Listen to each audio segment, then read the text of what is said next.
감사합니다. 가족처럼 널 사랑해 주시고 또 환영해 주시고 목사님 친히 공항까지 나오셔서 함께 해주셔서 너무나 감사합니다. 근데 여기에 서 있는 것만으로도 영광이고 또 감동이 있는 것 같아요. 다시 한번 감사드리고요.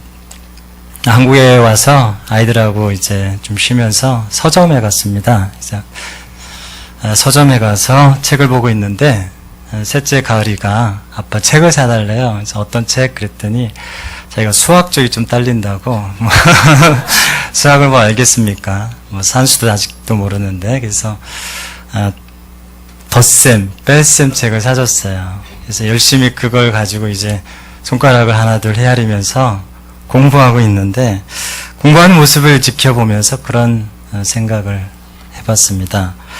머리셈으로는 덧셈과 뺄셈을 잘하는데 우리의 삶의 현장에 정말로 덧셈과 뺄셈의 현장에서는 굉장히 익숙치 못한 저의 모습, 또 우리의 모습을 발견하게 되는 것 같습니다. 여러분 어떠세요?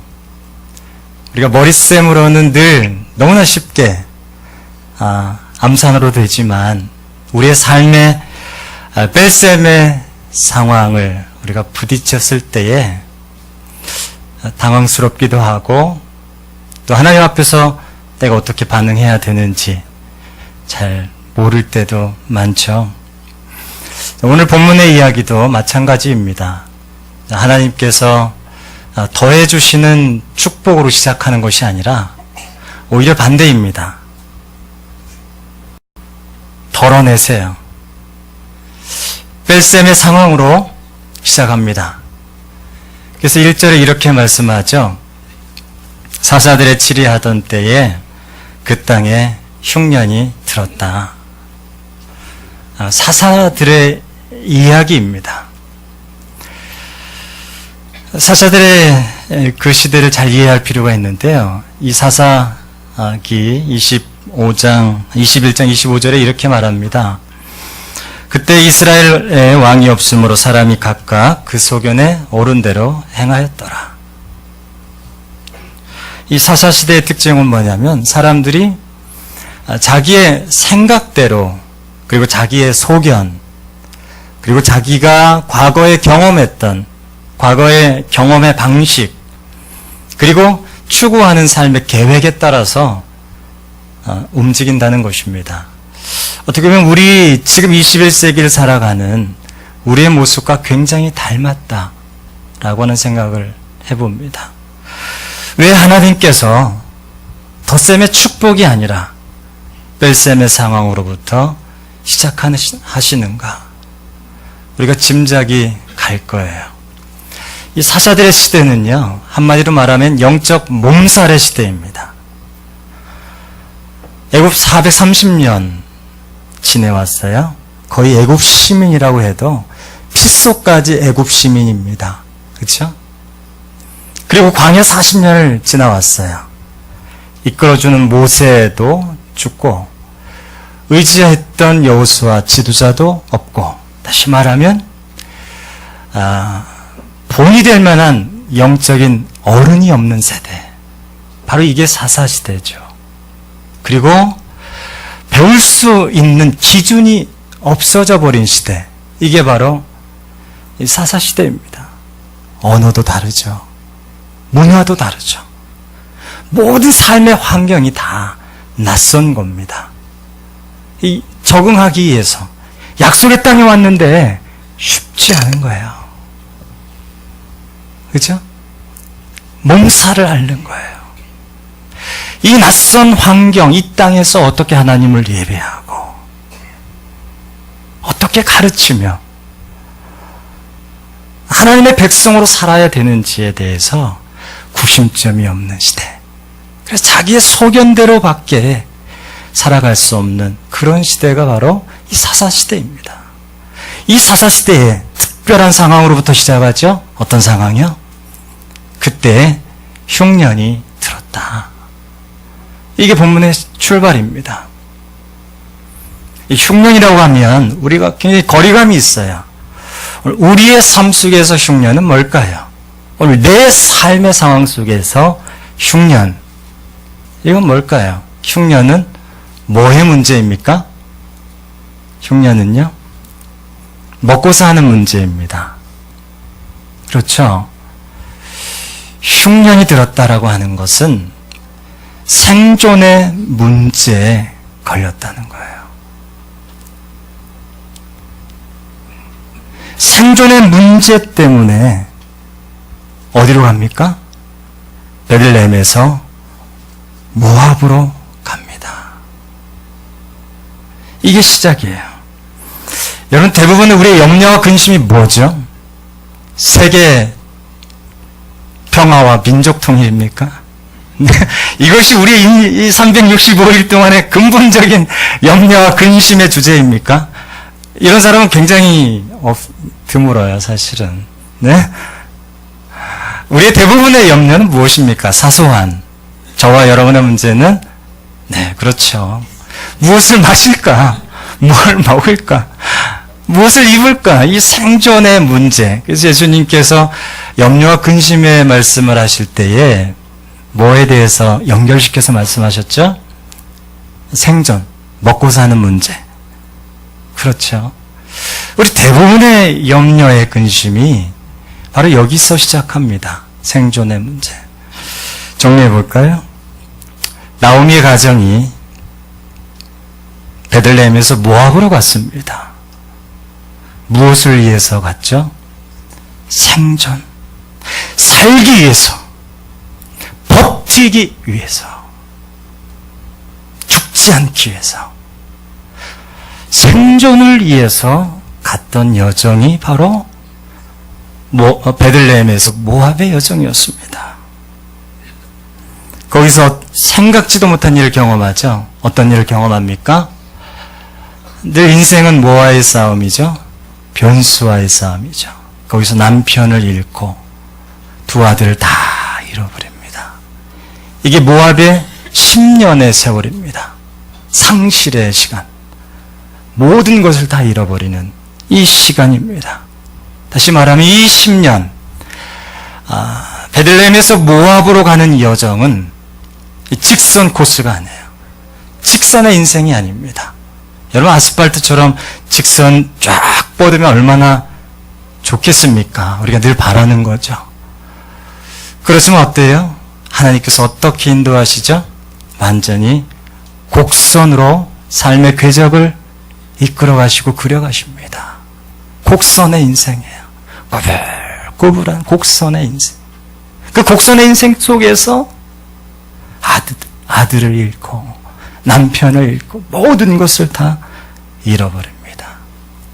이 삶의 최저점에 나아가게 되는 거죠. 성경에는 2, 3절로 아주 간단하게 탁 표현하고 있어요. 이 10년의 어마어마한 이 삶의 곡선의 시간들을 2, 3절로 그냥 간단하게 이야기하고 있습니다. 이거 어떻게 다 풀 수 있을까요? 그냥 평면적으로밖에 할 수 없는 거죠. 그 10년이 지났습니다. 그 10년이 지나고 오늘 본문의 말씀이 시작이 돼요. 19절입니다. 읽었지만 같이 한번 읽어볼까요? 다시 시작. 그 두 사람이 베들레헴까지 갔더라. 베들레헴에 이를 때에 온 성읍이 그들로 말미암아 떠들며 이르기를 네가 나오미냐 하는지라. 아멘. 자, 이 19절의 말씀은 굉장히 중요한 이 룻기 전체의 중심을 이루는 말씀입니다. 다시 말하면 1장 1절부터 19절 말씀까지의 전반부의 인생과 19절을 중심으로 그 이후의 인생으로 완전히 바뀌어집니다. 1절부터 19절까지의 인생이 베들레헴에서 모압의 인생이라고 한다면 19절 이후의 인생은요, 어디에서 어디의 인생이요? 모압에서 베들레헴의 인생으로 이어집니다. 이 두 가지의 너무나 뚜렷한 대비를 이루는 인생이 19절을 중심으로 갈라지고 있어요. 그래서 이 19절은 이 룻기를 푸는 중요한 실마리가 되는 아주 중요한 말씀입니다. 다시 한번 생각을 상기시켜 볼까요? 베들레헴에서 모압까지 무엇을 위해서 갔다고요? 생존을 위해서, 버티기 위해서, 살기 위해서 죽기 살기로 갔다라고 한다면, 그렇다면 우리가 한번 질문해 봅시다. 19절 이후의 인생, 룻의 19절 이후의 인생, 나오미의 모압에서 베들레헴까지 무엇을 위해서 그 여정을 갔을까?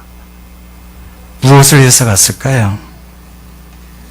그걸 한번 저랑 같이 한번 이 말씀을 통해서 한번 생각해 보자는 것입니다.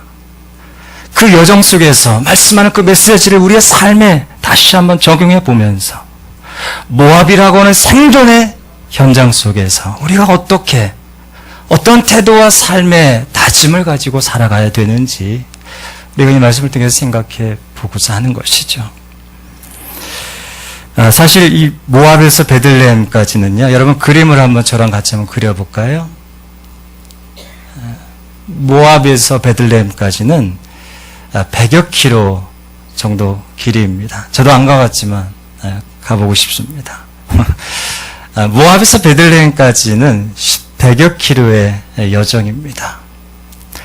100여 킬로면 여러분 결코 길지 않은 시간이에요.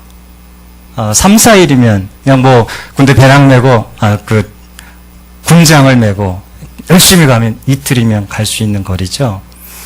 아낙네가 치맛바람으로 무릎을 걷어가면서 간다고 한다면 3, 4일이면 갈 수 있는 여정입니다. 근데 중요한 것은 성경은 거리를 킬로미터로 해석하지 않는다는 거예요. 성경은 거리를 어떻게 계산하냐면 하나님과의 거리로 해석합니다. 이게 중요한 차이예요. 우리는 거리를 그냥 킬로미터로 해석하죠. 그렇지만 성경은 거리를 킬로미터로 해석하지 않고 하나님과의 거리로 해석합니다. 100여 미터, 100여 킬로미터. 얼마만의 거리일까요? 아주 긴 거리입니다. 얼마나 긴 거리요? 10여 년이 걸릴 만큼 아주 긴 거리예요. 룻이, 나오미가 그 10년 동안 하나님과의 거리는 엄청 멀리 있었던 거예요. 그러므로 모압에서 베들레헴으로 가는 여정은 그 너무나 10년 정도의 차이가 날 만큼의 긴 거리를 한 발짝 한 발짝 더디면서 하나님과의 거리를 좁혀가는 회복의 여정이다. 하나님과의 그 멀었던 관계를, 멀었던 그 소원했던 거리가 한 발짝 좁혀지는 여정이다. 회복의 여정이었던 것입니다. 이 말씀을 통해서 우리 한번 적용해 보십시다. 여러분의 그리고 저의 하나님과의 거리는 얼마나 되십니까? 어떤 분은 정말로 먼 분도 있을 것이고 어떤 분은 정말 가까운 분도 있을 것이고 하나님과의 거리를 회복할 수 있기를 축복합니다. 네. 한 발짝 달려가지 마시고 한 발짝 가십시오. 이것이 바로 베들레헴으로 가는 여정이었던 것입니다. 가족 힐링 책이라는 책을 제가 한국 와서 읽었는데 아주 중요한 말을 했어요. 버지니아 사티어가 이런 이야기를 했어요. 가족 간의 거리는 소통의 거리다. 가족 간의 거리는 이 관계의 거리라는 것입니다. 제가 이렇게 5m, 10m에서 말하는 것과 가슴을 부둥켜 안고 말하는 것은 완전히 느낌과 소통의 차이가 있다는 거예요. 뒤돌아서서 말하는 것과 앞에 눈을 바라보고 말하는 이 가족 간의 거리가 얼마나에 따라서 소통의 느낌의 관계가 차이가 난다는 거예요. 중요한 겁니다. 오늘 100여 킬로미터 하나님과 나오미가 룻이 떨어진 거리였습니다. 이것을 베들레헴으로 이동하면서 이 거리가 좁혀지는 거예요. 이것이 바로 모압에서 베들레헴으로 가는 여정이 우리에게 주는 메시지입니다. 하나님과의 거리가 더 가까워질 수 있기를 축복합니다. 네. 두 번째는 뭐냐면 모압에서 베들레헴으로 가다 보면 강 하나를 건너야 됩니다. 어떤 강일까요? 동편에서 서편으로 이동할 때에 강을 반드시 건너야 돼요. 그 강이 어떤 강일까요, 여러분? 맞춰보세요. 맞습니다. 우리 야곱에게 역시 수준이 있으세요. 요단강입니다. 요단강을 이렇게 건너야 돼요. 이 공간적 이동이 아니라는 거예요, 그냥 단순히 장소적 이동이 아니라는 것입니다. 성경의 장소는 항상 상징적 의미가 있어요. 모든 것이 그래요. 장소의 의미가 있죠. 이 가을이에게, 저희 셋째 가을이에게 중국은 선교지가 아니라 어떤 의미입니까? 집이에요. 집에 가자. 아빠 집에 가자. 맨날 중국에 집에 가자는 거야. 그 아이에게 중국은 선교지가 아니에요. 저는 선교지지만 이 고향은 한국을 늘 그리워하지만 그 아이는 늘 중국을 그리워합니다. 완전히 다른 거예요. 어렸을 때 갔기 때문에 이 똑같은 장소지만 해석의 차이가 있다는 거예요. 요단강 어떤 의미일까요? 성경에서 말씀하는 요단강, 여러분 아브라함이 어떤 강을 건넜습니까? 건너다라고 하는 것은 굉장히 중요합니다. 어떤 강을 건넜죠? 하나님의 부르심을 받고 유프라데스 강을 건넜습니다. 강을 건넜어요. 야곱이 어떤 강을 건넜습니까? 야복강을 건넜습니다. 야곱에서 이스라엘의 삶으로 변화되는 중요한 전환점이 되었죠. 여러분 출애굽 백성이 어떤 강을 건너서 가나안 땅에 도착했어요? 요단강을 마지막으로 건너고 나서 가나안 땅에 첫 발을 디딥니다. 강을 건넌다고 하는 것, 요단강은 특별히 어떤 강이냐면, 어떤 의미냐면 험난했던 광야의 시간이 끝나는 시간입니다. 고난의 시간이 끝나고 하나님이 다스리는 축복의 시간으로 갖는 경계라는 거예요. 또 어떤 의미가 있죠? 가슴 속에, 피 속에, 혈관의 피 속에 새겨져 있는 노예라고 하는 신분, 애굽의 노예라고 하는 그 신분의 딱지가 떨어져 나가는 요단강을 건너므로 인해서 하나님의 새로운 백성, 하나님의 통치를 직접적으로 받는, 하나님께서 다스리는 땅에 진입했다라고 하는, 이제 우리 아버지가 하나님이시고 우리는 그의 자녀라고 하는 신분의 변화, 이게 바로 요단의 경계가 주는 의미입니다. 신분의 변화, 관계의 변화, 고난이 끝나는 경계, 이게 바로 요단의 경계예요. 이걸 누가 건넜습니까? 룻과 나오미가 건넜던 것입니다.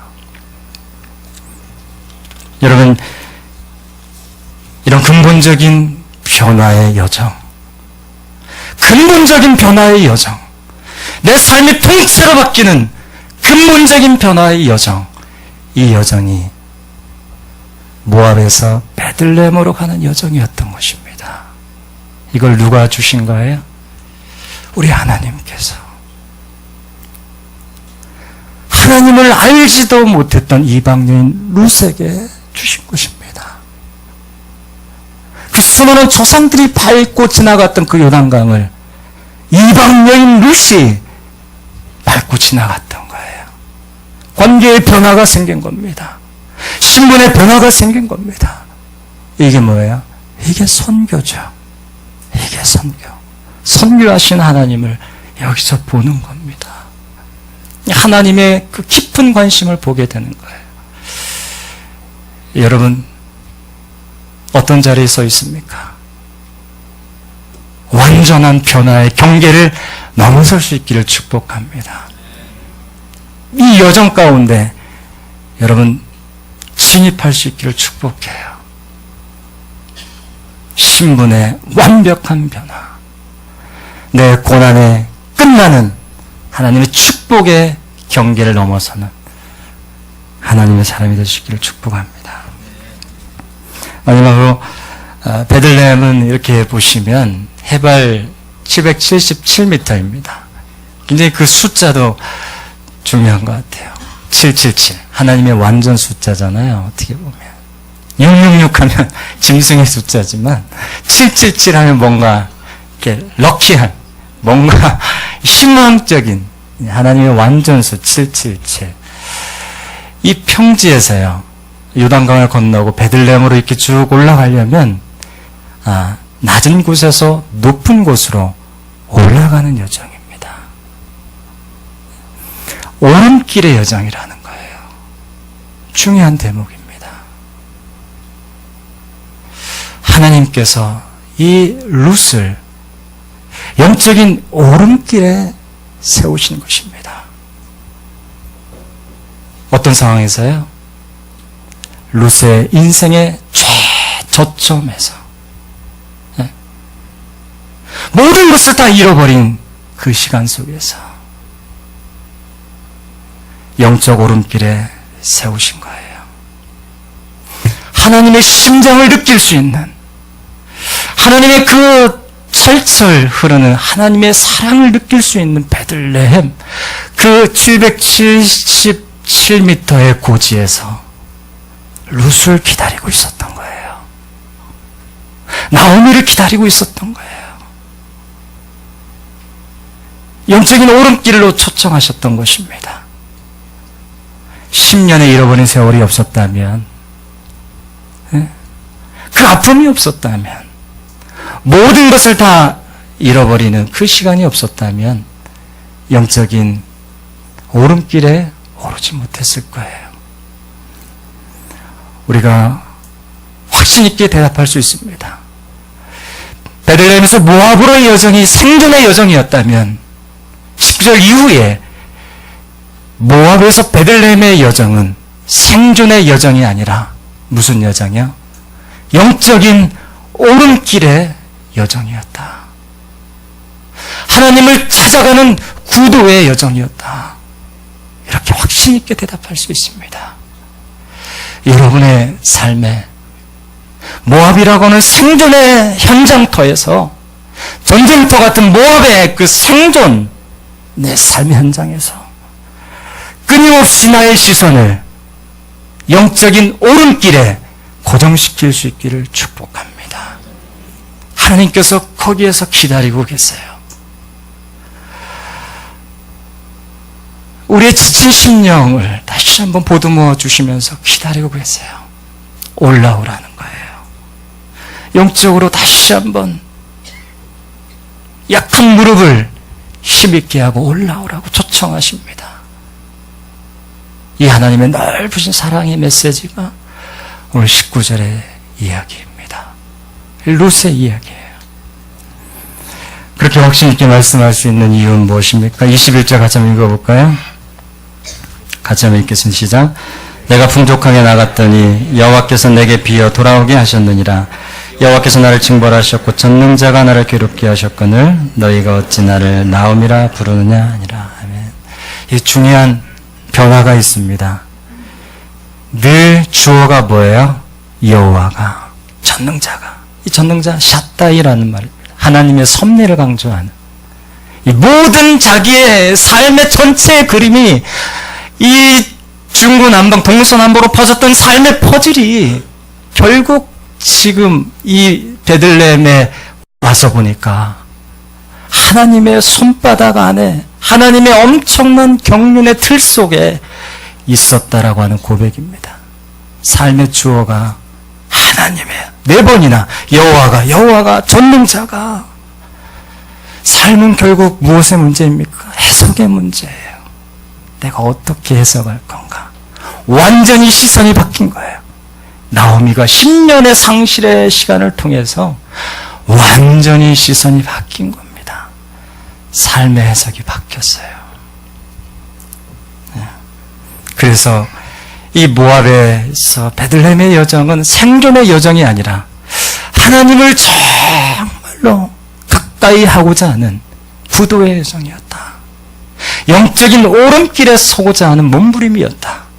이 몸부림이 룻에게 끝나지 않고 오늘 나의 몸부림으로, 오늘 나의 결단으로, 오늘 나의 신앙의 고백으로 하나님, 내가 모압의 삶의 현장에서 생존에 계시는, 현존에 계시는, 살아 역사하시는, 나를 너무도 기뻐하시고 조건 없이 사랑하시는 내 아버지 앞에 더 가까이 가기 원합니다. 이 결정이 여러분의 결정과 고백이 되시기를 축복합니다. 그렇게 했을 때 하나님께서 주시는 축복이 있어요. 마지막입니다. 2장 3절 말씀 같이 한번 읽어볼까요? 시작. 우연히 엘리멜렉이 보아스에게 속한 밭에 이르렀더라. 이게 중요한 말씀이 나오고, 우연이라는 말씀 나오죠. 여러분, 이게 우연입니까? 성경 참 재밌어요. 역설적으로 표현해요. 우연히 보아스의 밭에 갔다. 생존을 생각하지 않았어요. 다 내려놨습니다. 그래서 갔는데 첫 밭이 어디예요? 보아스의 밭에 우연히 갔다는 거예요. 하나님 살아계십니까? 살아계시지 않습니까? 하나님은 살아계신 하나님. 우연히 뒤편에 계셔서 10년을 기다린 거예요. 이 순간을. 하나님은 여러분의 삶 가운데 그렇게 역사하실 줄 믿습니다. 우연 속에 가장은 하나님의 필연. 이 하나님의 축복이 2장, 3장, 4장이 쭉 이어집니다. 19절이 중심이에요. 오늘 여러분의 삶 가운데 영적인 오름길에 서서 모압의 생존의 현장에서 생존만을 위해서 싸우는 삶이 아니라 지친 에너지를 방출하는 삶이 아니라 그럼에도 불구하고 영적인 오름길의 결단함으로 하나님과 함께 왕노릇하고 다스리는 주의 사람이 되시기를 축복합니다. 아멘. 잠깐 성경 보고를 간단하게 하겠습니다.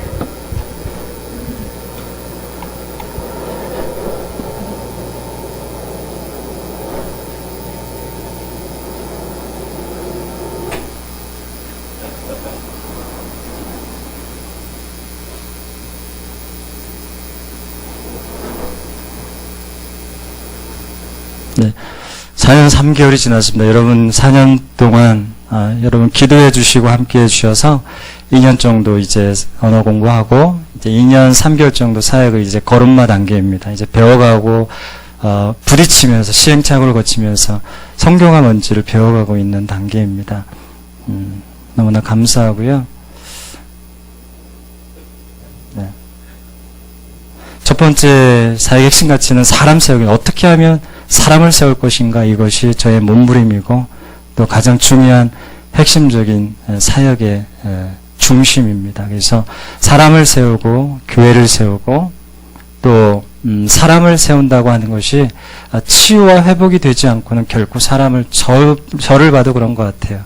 회복이 되지 않고는 자람과 성숙과 열매가 없는 것처럼 치유와 회복 그리고 궁극적인 목적은 선교입니다. 어떻게 하면 중국인들이 중국인을 통해서 선교할 수 있는가, 이것이 가장 중요한 사역의 목적이고요. 그래서 중요한 사역의 세 가지 중심을 보시면 중심의 목적은 항상 선교입니다. 그래서 항상 첫 번째 그 관문은 뭐냐면 회복사역. 그래서 중요한 툴로는 목회자 PDTS, 목회자 DTS입니다. 그래서 한국의 제주도 열방대학과 같이 조인해서 공식적으로 저희들이 중국의 목회자들을 대상으로 해서 계속적으로 사역을 이제 1기, 2기, 3기까지 했고요. 계속해서 나갈 겁니다. 그리고 상담학교, 상담학교, 이것도 1개월 과정인데 40일 정도 같이 먹고 자고 똑같이 자고 똑같이 먹고 합숙하는 거예요. 그리고 젊은이 사역입니다. 캠퍼스 대학생, 중국에 600만이 하루에 1년에 졸업생이 배출되고 있는데 그 중에 젊은이 사역들을 주신 만큼만 담당 세 교회를 좀 섬기고 있고요. 또 하나는 목회자 계속 교육입니다. 그래서 목회자들, 지금 현재 목회하고 있는 사람들을 계속적으로 티칭하고 훈련하는 3가지입니다. 청양 앞에 교회 지금 이제 15명에서 한 20명 정도 계속 출석하고 있고요. 이제 고친 천시자매가 지금 담당하고 있고 4월 8일인가요? 그때 우리 3월 31일 날 부활주일 때 우리 초청잔치 했던 풍경들입니다. 예, 많은 대부분 100% 교회 한 번도 안 나간 친구들이 왔어요. 계속 저희 교회는 그런 것 같아요. 한 번도 교회 안 나가 본 친구들이 다 와서 예수 그리스도를 믿고 있습니다. 교주 해양대학 사역하고 있고요. 란촌 과기대 이렇게 3대학을 저희가 섬기고 있습니다. 여기가 란촌 과기대 성탄절 때 작년에 풍경이고요. 이거는 세례 줄 때 풍경. 이게 교주대입니다. 교주대 주일 예배 때 풍경이고요. 네, 회복사역입니다. 그래서 3가지 툴인데요. 목회자 DTS 2011년부터 13년까지 3기 했고요. 내년에 또 4기 할 거고요. 상담학교도 1개월 과정입니다. 9월에 지금 이제 번역 작업 준비하고 있고요. 그 다음에 이제 말씀, SBS 성경 공부 계속 이렇게 3단계로 계속 학교를 돌리는 회복사역을 하고 있고요. 이제 이게 DTS 사진인데 이게 첫 번째 1기 때 사진이에요. 이때 고생을 진짜 많이 했어요. 제가 막 죽 쓰고 죽도 태워 먹고 제가 했으니 얼마나 상상 가시죠. 그래서 막 밥 못 먹고 막 그랬습니다. 2기 때 상해에서 했었고요. 이때는 막 너무 더워가지고 바퀴벌레도 막 엄청 크고 이때는 청도에서 좀 굉장히 편하게 이번에 오기 전에 했던 거고요. 40일씩 훈련하는 겁니다. 네, 엎드림, 제자 사역들입니다.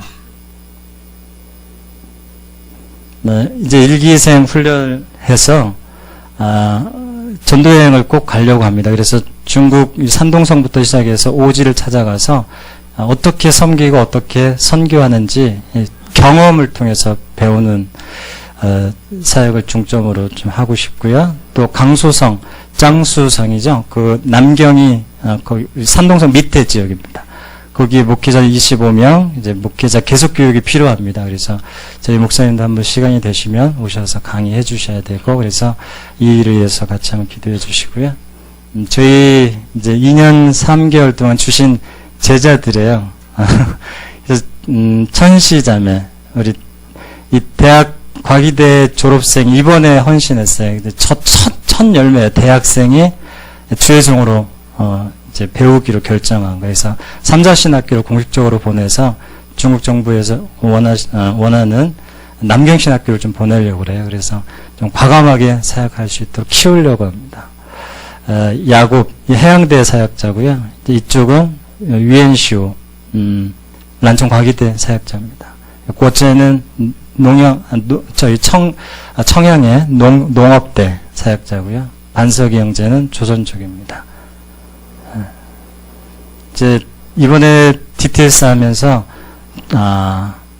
티벳 땅을 밟았어요. 그래서 전도여행을 처음 티벳 땅을 이제 밟았고 2팀이 갔습니다. 하나 윈남으로 갔고, 그래서 이제 집중적으로 DTS를 이번에 3기 DTS가 35명의 목회자가 다 신장 우르무치 지역에서 왔어요. 그래서 집중적으로 앞으로 신장 우르무치 지역을 타겟하자. 그래서 그 전도여행을 계속 티베트 쪽으로 보내서 중국의 마지막 그 관문이었던 그 문을 좀 계속적으로 집중해서 두드리려고 하는 그런 전략들이 있습니다. 그래서 졸업식도 이번에는 의도적으로 우르무치 가서 졸업식을 했어요. DTS 졸업식을요. 네. 늘 그 선교의 상징적 열매입니다. 파키스탄 중국인 선교사고요. 저도 계속 후원하고 있고 또 기도하고 있는 친구입니다. 예. 그래서 기도해 주시고 강의들 여러 가지 강의 세미나 있을 때마다 강의하는 부분들이고요. 여러 지역 돌아다니면서 동북 그다음에 신장 코얼럭 교회에서 강의했던 부분이고요. 네. 특별히 성령님 기름 부으심과 그다음에 회복 제자 캠퍼스 사역 세 가지를 위해서 기도해 주시면 좋겠습니다. 우리 영상 잠깐 보고 마치겠습니다.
Hey, can I?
righteousness alone.